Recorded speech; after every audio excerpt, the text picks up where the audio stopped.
আম, আসসালামু আলাইকুম প্রিয় ভিউয়ার্স।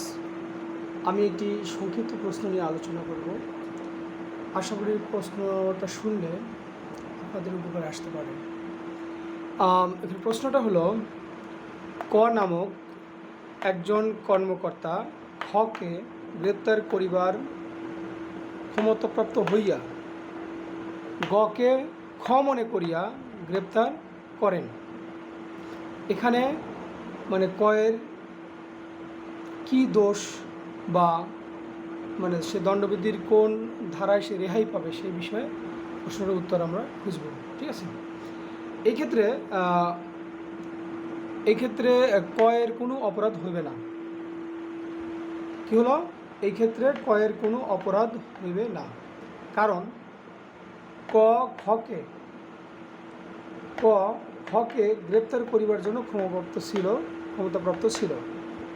যাহা হইয়াছে তাহা ভুলবশত হইয়াছে। তাই ক সাধারণ ব্যতিক্রমের আওতায় দণ্ডবিধির ৭৬ ধারায় রেহাই পাবে।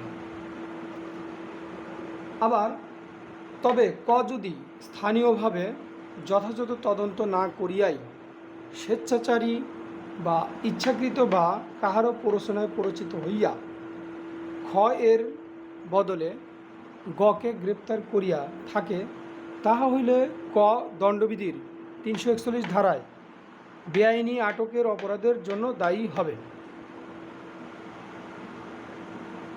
থ্যাংক ইউ ভিডিওটি শোনার জন্য। ধন্যবাদ।